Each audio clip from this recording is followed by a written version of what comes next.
E no nosso estudo de leitura comentada sobre o tarô e a Torá, os arquétipos do tarô e as histórias bíblicas que carregam o mesmo arquétipo do tarô, hoje eu quero trazer uma transição aqui entre a carta da temperança, que é o arcano 14 no tarô, e o arcano o diabo, que é o número 15 no tarô. Eu quero trazer aqui hoje um olhar diferente sobre essa transição, tanto dentro do tarô, quanto a gente consegue observar essa transição nas histórias bíblicas e na nossa vida também. Então vamos começar aqui lendo o texto. A ponte entre a temperança, que é o arcano 14, e o diabo, que é o arcano 15. Mais uma vez, antes de entrar no texto, eu quero só ressaltar que isso daqui é um estudo interpretativo da minha autoria, tá? Então vocês não vão achar esse texto em livros, nem na internet, porque é uma coisa que eu criei fazendo as minhas próprias analogias. Vamos ao texto. A passagem da temperança para o diabo é uma das transições mais profundas dos arcanos maiores, porque ela mostra o que acontece quando a energia que estava sendo harmonizada precisa agora confrontar aquilo que ainda permanece aprisionando a consciência na matéria. Mas, para entendermos de forma mais clara, precisamos de deixar de olhar com uma ideia de passagem cronológica, porque os arcanos maiores não funcionam apenas como uma sequência cronológica externa, mas como estados simultâneos da consciência. Então, o diabo ele não precisa ser entendido somente como algo que vem depois da temperança. Ele pode ser compreendido como a tensão oculta que já existe dentro do próprio processo da temperança. A temperança é o trabalho de harmonização, mas toda tentativa de equilíbrio inevitavelmente revela aquilo que resiste ao equilíbrio. No estudo passado, eu até falei que o arcano 14, né, carrega a numerologia do 1, que é a consciência mediadora, organizando a matéria, o 4, que é o cubo. E naquele estudo eu falei isso, que era essa consciência mediadora organizando, dominando sobre a matéria. E já na carta do diabo, a gente tem justamente a matéria tentando aprisionar essa consciência organizadora. Que trocando 6 por meia dúzia, a gente pode falar da alma tentando organizar a matéria, né, a nossa vida, a nossa rotina, e na carta do diabo, essa rotina, essa coisa, tentando aprisionar a nossa alma. Voltando aqui no texto, ou seja, o diabo é o teste da temperança. Enquanto o anjo tenta criar circulação, algo dentro da matéria tenta cristalizar, exagerar, possuir, controlar, viciar ou aprisionar. A temperança deixa de ser uma calma perfeita e passa a ser um processo vivo de administração das forças internas. Porque equilibrar não é eliminar as tentações, os impulsos ou as sombras, é aprender a não ser governado por eles. Nesse sentido, a temperança é o centro tentando organizar, o diabo é a força da gravidade puxando para os excessos, e os dois coexistem ao mesmo tempo dentro de nós. Quanto mais consciência surge, mais visíveis ficam os pontos de aprisionamento.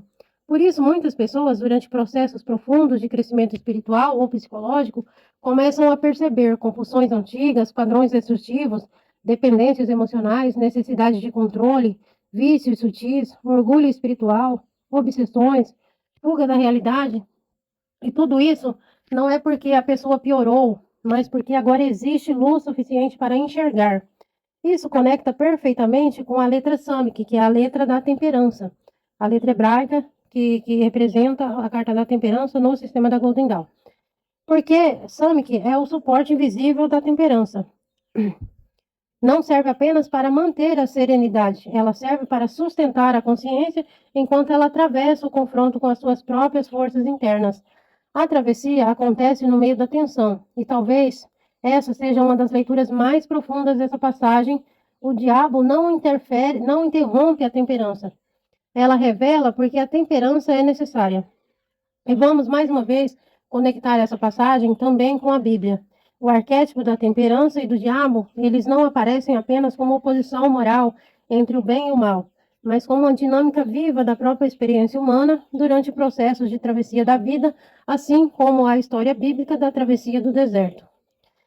A grande chave é perceber que o deserto bíblico já contém os dois arquétipos ao mesmo tempo.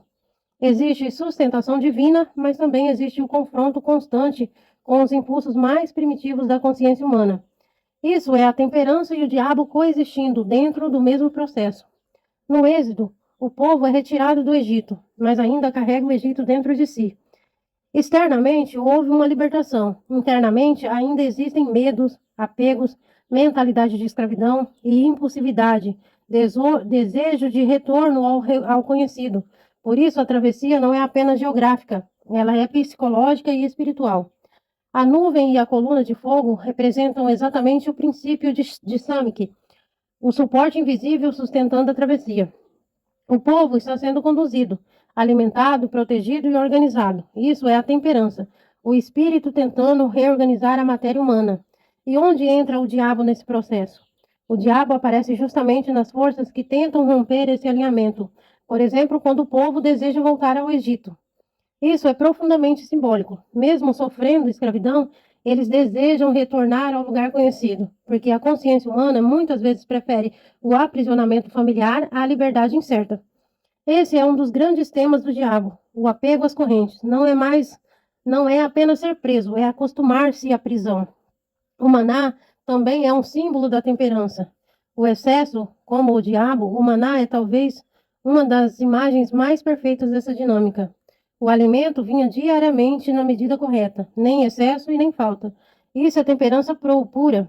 Ritmo, medida, confiança, fluxo contínuo. Mas quando alguns tentavam acumular além do necessário, o alimento apodrecia. Aqui surgiu o arquétipo do diabo, a compulsão de possuir, o medo da escassez, a incapacidade de confiar no fluxo. Ou seja, o teste não era apenas sobreviver fisicamente, mas aprender a relação equilibrada com a matéria. Cristo no deserto talvez seja a imagem mais clara também dessa ponte. Cristo atravessa 40 dias no deserto, sustentado pelo Espírito. Isso é o arquétipo da temperança.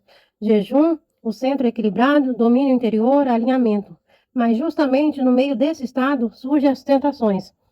As tentações são profundamente diabólicas, né? Simbolicamente, no sentido arquetípico, transformar pedra em pão, que é a matéria acima do espírito, querendo colocar a matéria acima do espírito. Dominar os reinos, é o poder.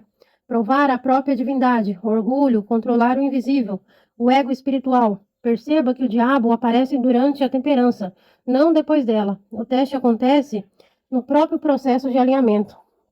Jó também vive essa dinâmica. Jó tenta permanecer inteiro enquanto tudo ao redor desmorona. A temperança aparece como sustentação interior, mas o diabo surge na revolta, no desespero, na tentação de romper totalmente com Deus, na destruição do sentido. A travessia é simultaneamente sustentação e confronto. E isso muda completamente a visão dos arcanos, porque a temperança deixa de ser uma carta calma e o diabo deixa de ser apenas maligno. A temperança passa a representar o processo contínuo de manter alinhamento e o diabo, as forças que constantemente tentam sequestrar esse alinhamento. Os dois fazem parte do mesmo movimento humano. Eu vou ter que interromper o vídeo por causa do tempo e no próximo vídeo eu faço uma continuação.